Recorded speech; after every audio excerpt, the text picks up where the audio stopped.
We get a lot of spammers and scammers and whatever you, because where you think might be a problem, you actually might not see the real holes. If I asked you for your phone, would you give it to me? No. I'd be shaking saying no. Trust no one. Where's your banking app? Sounds like That a had bad Wi-Fi. joke or something. Yeah, it's like a bad joke, man. Don't trust, verify. I think some of those concepts.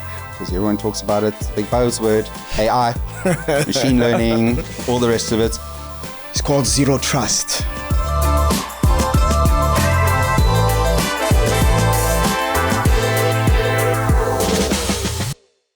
Welcome to Coding Culture, the podcast where we discuss everything relating to innovation, technology, and the best practices.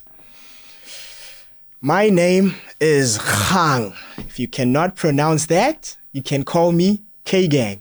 Today we'll be discussing something in cybersecurity, a very interesting topic. It's called zero trust. My guest will be taking us through zero trust, what it is, why we should have it, how we can get there. But before we go any further, I just want to announce that pay attention and listen closely in the podcast, as we've got an exciting announcement in the middle or towards the end of the podcast there, but we'll get into that. I would like to introduce my guest, Warren, who will be taking us through this very interesting topic. Welcome, Warren.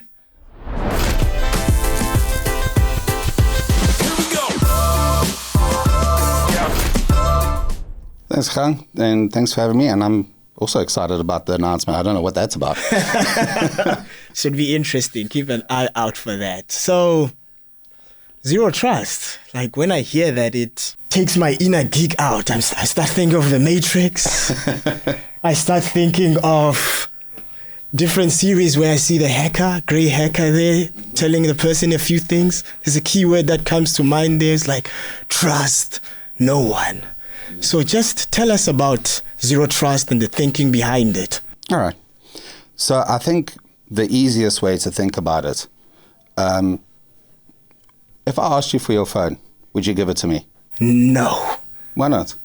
Man, right now the phone does a lot. Yeah.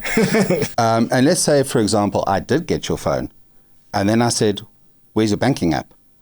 Would you tell me? Nah, nada. No? And then if I found your banking app and I asked you for your password, would you give it to me? I'd be shaking saying no. So that is, we all fundamentally live with a zero trust attitude. And basically what's happened is we've pretty much brought it into the workplace. So we no longer have just the big perimeter, the big wall outside that protects you, and then once you're inside, everything's fine. Now we say, cool, you've come past the wall, if we let you. Now what do you want to do here? And then we will work our way out, like, should you be accessing this network, that application, etc. Sounds very interesting there. So basically you protect the perimeter, and you also want to make sure that once you are inside here, we've got some ways to also stay protected. That sounds interesting. So it sounds like from a threat perspective now, like with zero trust, if the threat is inside the network or inside the organization, whether that's a memory stick or somebody that downloaded a movie or somebody that clicked the wrong song to play, how do we protect ourselves against that? Okay, so you wouldn't be protecting yourself. You would have software as part of it. But there's also sort of core concepts that we work with.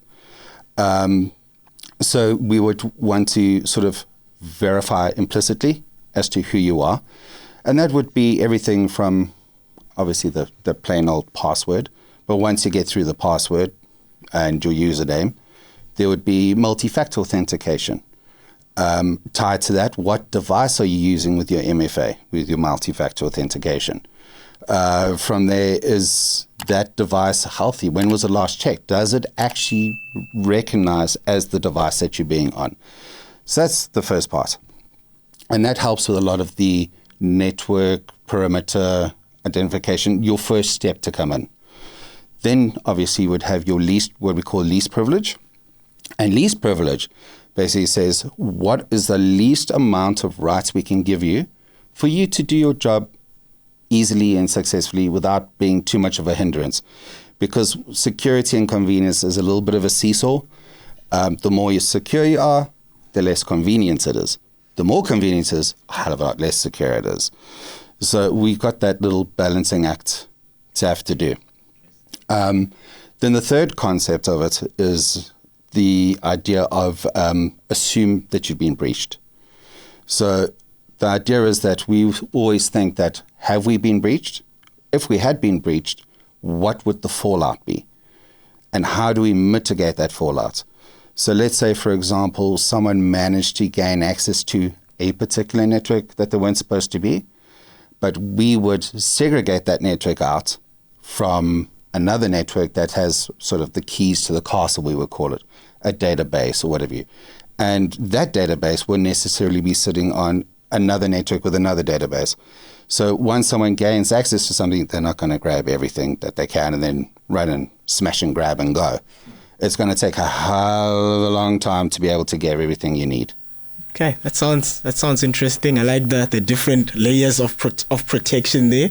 So as I'm thinking about this, I'm just wondering now, like in terms of companies and organizations trying to think about this, is there any industries that are specific for this, where zero trust is a must, or organizations or particular context that you think?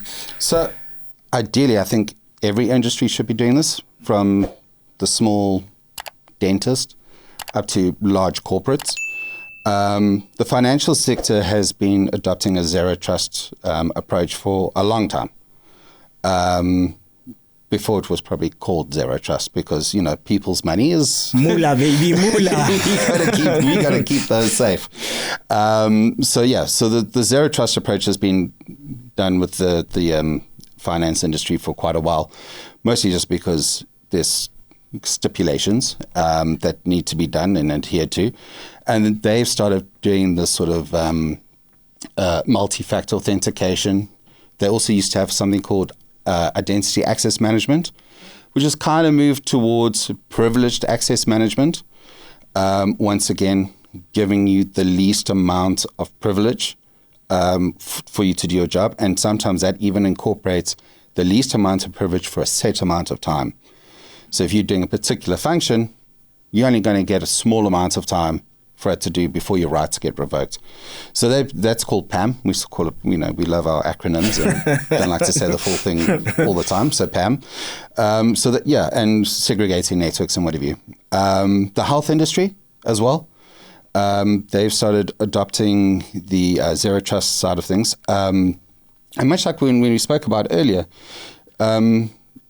medical equipment sometimes, it's a bit outdated, some of the software. The stuff's expensive. They've got a long-term end-of-life cycle. So those sort of pieces of medical equipment need to be segregated out of the network to do a particular function, and then the data from it would be then placed into a much more secure function, purely just how it works. Especially like in the US, they've got a compliance policy called HIPAA that they need to adhere to, which is quite staunch. And also, I think there's also merit in talking about how things didn't work without using zero trust. There was a story a few years ago. A casino in Vegas got completely owned from a thermometer, a thermostat, in an aquarium, in a fish tank. Sounds like a bad joke or something coming. Yeah, it's like a bad joke, man. It's like Ocean's 15 Cross the Matrix. So basically the guys managed to get into the thermostat, which had an open Wi-Fi, and managed to swivel their way through the network and made a handsome sum.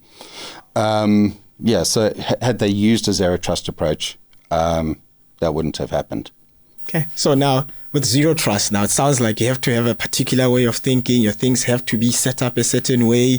So let's say I'm an organization, I'm a hospital or a doctor's office or whatever. I've got this customer data, I've got equipment and machinery, some networked, some are not. How would you come in and guide me in that perspective as what I need to do? Okay, so it's like anything, like, you know, the old saying, how do you eat an elephant? One forkful at a time. Yeah. You kind of have to take that approach with zero trust. There's a lot of moving parts, but just because that happens doesn't mean it can't be done. So your key aspect first would be to plan it out, phase it, understand your environment, work out what are your highest risk items. That doesn't necessarily mean you're at most risk.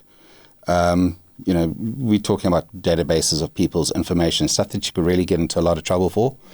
If it got leaked, it might be quite protected, and it might not be quite as easily accessible, but that would be the one you would want to protect first. So understanding your environment, great idea. Then mark off what you need to protect first, your highest risk items. Then from there, I always say, because it's near and dear to my heart, do a security assessment or a penetration test, understanding where your environment is, where the access can actually be happening. Because where you think might be a problem, you actually might not see the real holes. So you think that maybe there's an issue with your database, but actually someone running a Windows XP machine, that's just in reception, could be your problem. So phase that approach, understand that there is software that can help you along, and find the right product for you, because not all products fit all budgets and all needs. And having not just an idea of how zero trust, but understanding how the products work is going to take you a long way. Unfortunately, there is going to be resistance from staff. Because as we spoke about that seesaw, they're going to say, but now I can't download my movies. I guess I hear that a lot. Sounds about right. Yeah, I can't download my movies. Or why do I have to log in every time? Or why do I have to have MFA? Because sometimes I forget my phone at home. I don't want that software on my phone because you guys are going to spy on me. Unfortunately, it's a little bit of an education process, and we pretty much need our staff to understand and say, we're not here to be a hindrance to you. We're actually here to keep you safe, keep your job safe, keep the organization safe, and everyone's going to be happy and move on.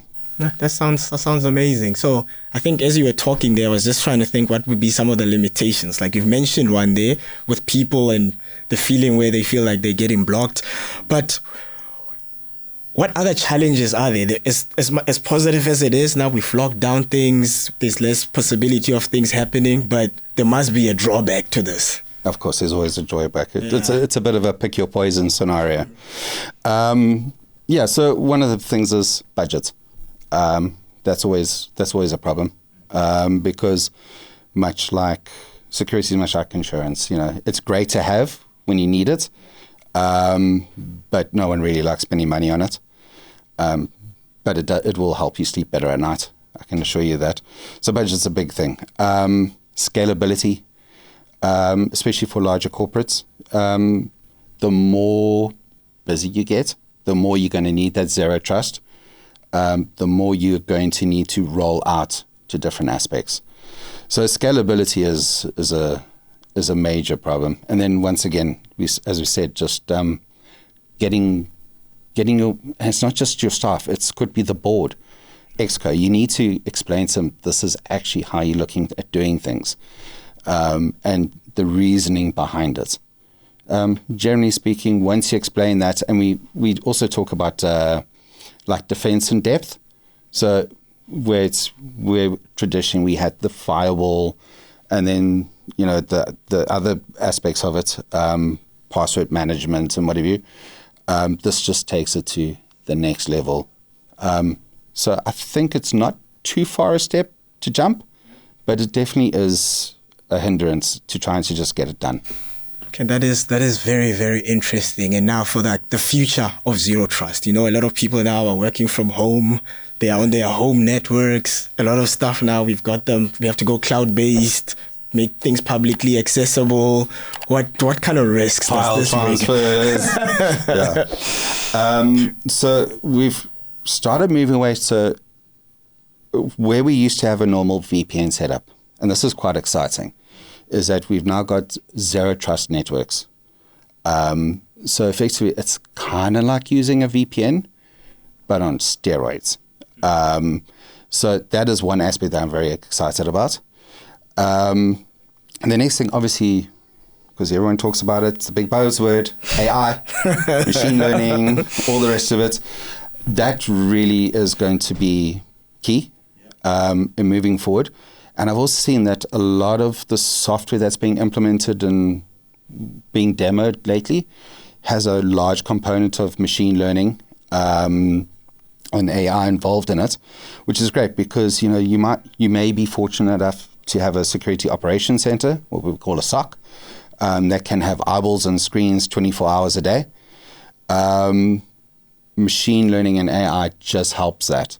So even if the guys are watching the screens, it takes out the mundane day-to-day. So let's say, for example, someone is normally logging in some way, and then all of a sudden they seem to be logging in Kazakhstan, for example. There's no way in hell they're there, but that machine learning and AI will, say, hey, there's something really wrong here, block it, and then possibly forward it on to a security analyst to say, should we actually allow this through or not? So all that stuff is very, very exciting coming forward. Okay, and that's awesome, and I love the way of thinking with the zero trust, don't trust, verify. I think some of those concepts, even for our listeners or our viewers, they can just apply them in the normal day-to-day operations on how they do things. Even in your own life, we get a lot of spammers and scammers and whatever. How many times have you been called saying, "Listen, someone's trying to change your PIN.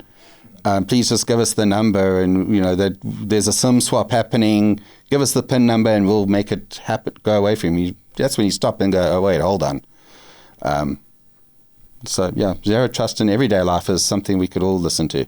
That's very interesting. So now let's say, in closing, and if you want to pay your debt to society and you have to I'm going to advise people to follow this particular advice that will help them in the long run security wise, what would that piece of advice be?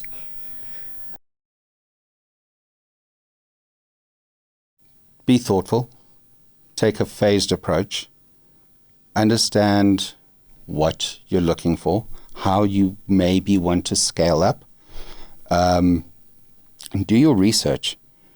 If we do that, because not all solutions fit all companies and organizations, so really just be mindful of how you want to implement this and ensure that you get everyone on board for the journey.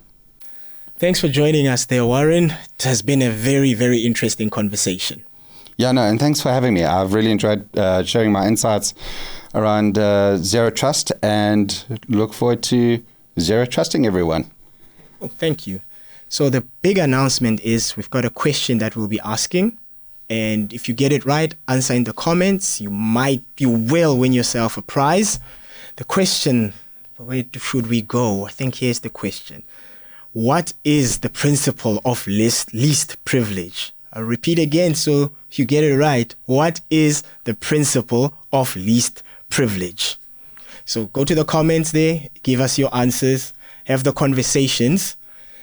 This has been an episode of The Coding Culture, a podcast where we discuss everything related to technology, innovation, best practices. Yonkinto will be there. Thank you for joining us.